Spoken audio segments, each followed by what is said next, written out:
ఇదిగో నేను ఉన్నతమైన స్థలములో నుంచి వారి యొద్దకు దిగి వచ్చాను.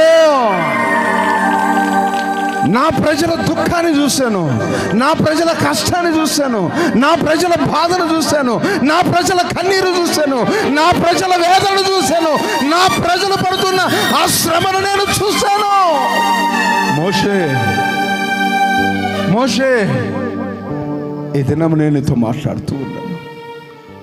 వారు ఆ బాధ నుంచి విడిపించబడాలని, ఆ శ్రమ నుంచి విడిపించబడాలని, ఆ వేదన నుంచి విడిపించబడాలని నేను ఇష్టపడుతున్నాను. కనుక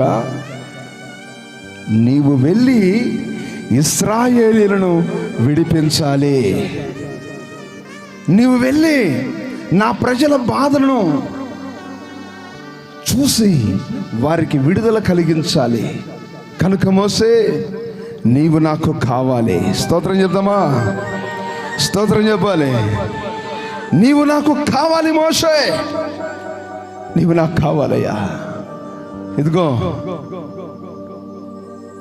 మోషే అంటాడు, ప్రభువా వారిని విడిపించడానికి నేను ఎంతటి వాడిని, నాకు స్వరం కూడా చక్కగా రాదు, నేను నత్తివాడిని ప్రభువా. అయ్యా నేనంతటి జ్ఞానం కలిగిన వాడిని కాదు, అంతటోని నేను కాదయ్యా అంటే దేవుడు అంటాడు, మోషే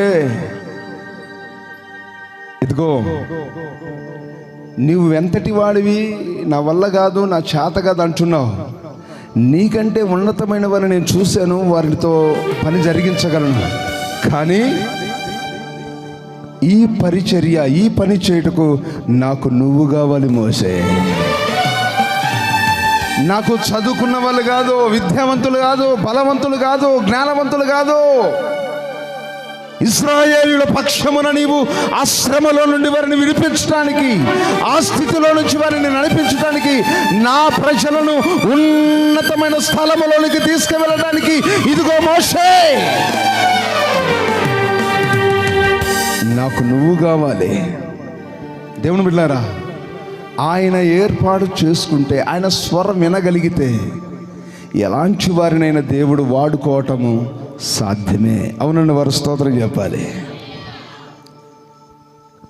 వాస్తవానికి